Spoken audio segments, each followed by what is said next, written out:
We couldn't even sleep, like, for the whole week. The Petrovs say in the past 6 months, they did have a talk about interacting with strangers online. Discord, but I think she was using Snapchat, TikTok. We told her, do you know this person? Do you know this person? If not, we were deleting them, right? Though Alisa was always on her phone, including that final Sunday on the ski slopes, they now fear she may have even been lured away or trafficked. That's what we're suspecting at the moment. We have no confirmation, but concerns are. If she's in Las Vegas, it might be really dangerous. Like, somebody can abuse her. It's very bad. April 21st, 15-year-old Alisa Petrov left her home in South Jordan. She can be seen on surveillance footage getting into her mother's white van. Everything seemed normal. She arrived to Summit High School in American Fork, Utah, just like any other day. She spoke to 2 boys at her school, telling them of her plan to run away to Las Vegas.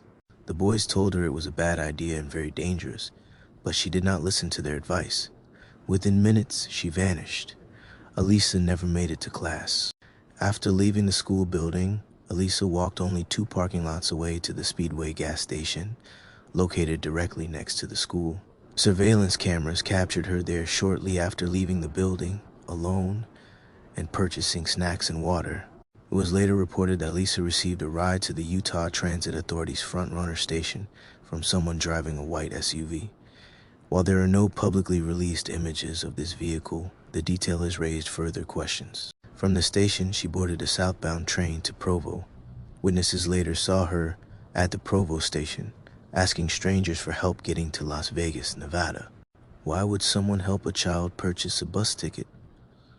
There should be more measures and identification checks before boarding trains and buses to help prevent situations like this. Provo Station was the last confirmed sighting of Alisa. It has now been 4 long, painful weeks since Alisa's disappearance. Every hour feels like an eternity. It's a nightmare we can't wake up from, her mother said in a recent interview. Every morning, we hope for a message, a phone call, something, but it's just silence. A tip to police revealed that Alisa had been communicating with an adult man in Texas in the days leading up to her disappearance. Authorities now believe this man may have lured her into running away, possibly as part of a broader trafficking operation. Sadly, this tip hasn't brought forth any significant evidence pointing towards the whereabouts of Alisa. It's difficult. We're still hoping that we will find her safe.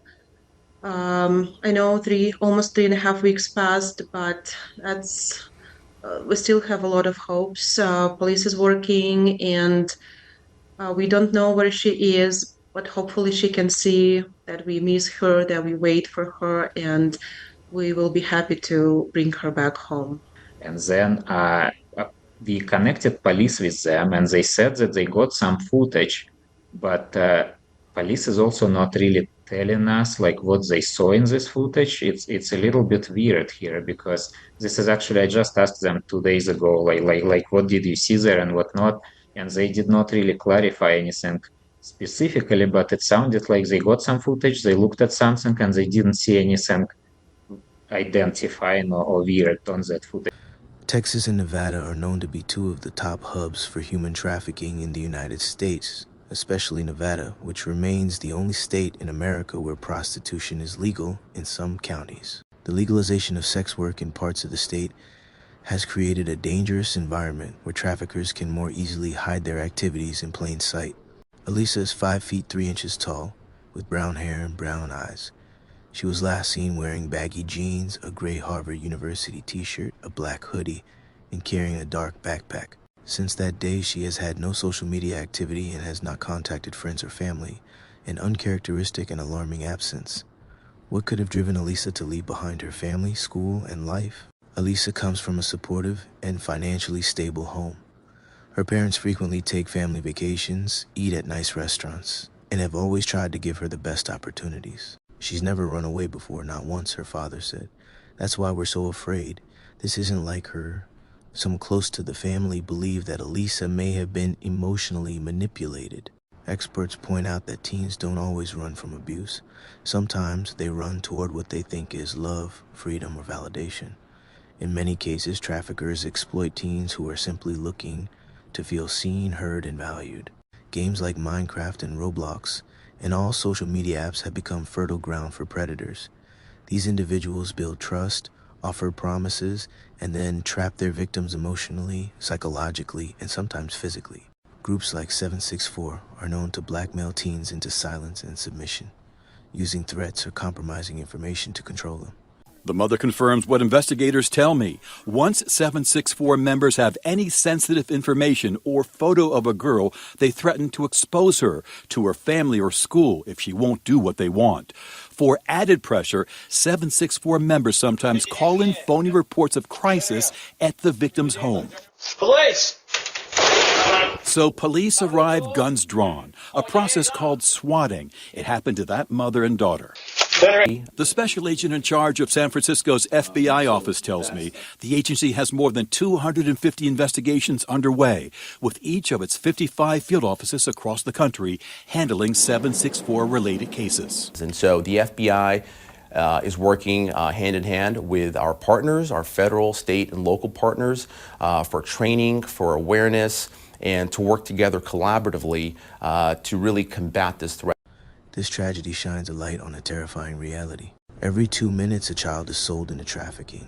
300,000 children in the U.S. are victims of commercial exploitation each year. The average age of entry into trafficking is just 12. Only 1% of victims are ever rescued. This is not a problem that only affects the vulnerable or impoverished. This affects everyone, even a well-off, well-loved teen like Alisa. Alisa's mother has been very active on social media, tirelessly sharing her daughter's story. Her father has also taken to public platforms in the news in hopes of reaching someone who may have seen or heard something. The Petrov family has been doing everything they can to keep Alisa's name in the public eye. Olga has said in numerous interviews that the house isn't the same without her daughter.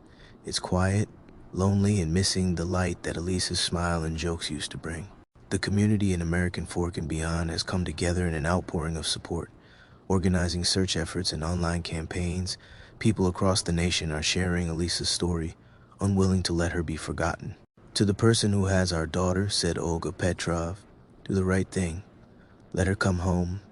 If you have any information about Alisa Petrov's whereabouts, please contact local law enforcement immediately. Parents, stay vigilant. You may think your child is safe. You may think you'd know if something were wrong. But the internet allows darkness to hide in plain sight. We must not stop searching. We must not stop sharing. Until Alisa is home, this story is not over. This heartbreaking case has left many unanswered questions.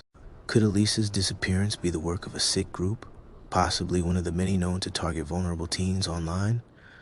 Or maybe the actions of a lone predator who manipulated her into leaving everything behind? One thing is for certain, Alisa is an innocent teenager. She deserves to enjoy her youth, her family, and her future, not to be under the control of some sick predator. As I was getting ready to post this video, new details have emerged in this case. It looks like this could possibly be the work of 764 or another organized crime group that targets vulnerable teenagers. Charges have just been filed against a 37-year-old man named William Taylor Glines of Texas City. Police have also charged another man, Matthew Nicholas Menard, 35, of Miami, Florida. They are both being charged with aggravated exploitation of someone under the age of consent. This is absolutely sick. Alisa reportedly met the two in a game and continued to chat with them. They knew she was underage and still continued to ask her for pictures and inappropriate videos. Sadly, they have not given up her location. We pray that these sick men did not harm her and that she hopefully makes her way home soon. Please don't forget to like and subscribe. It helps the channel a lot. Till next time, be safe.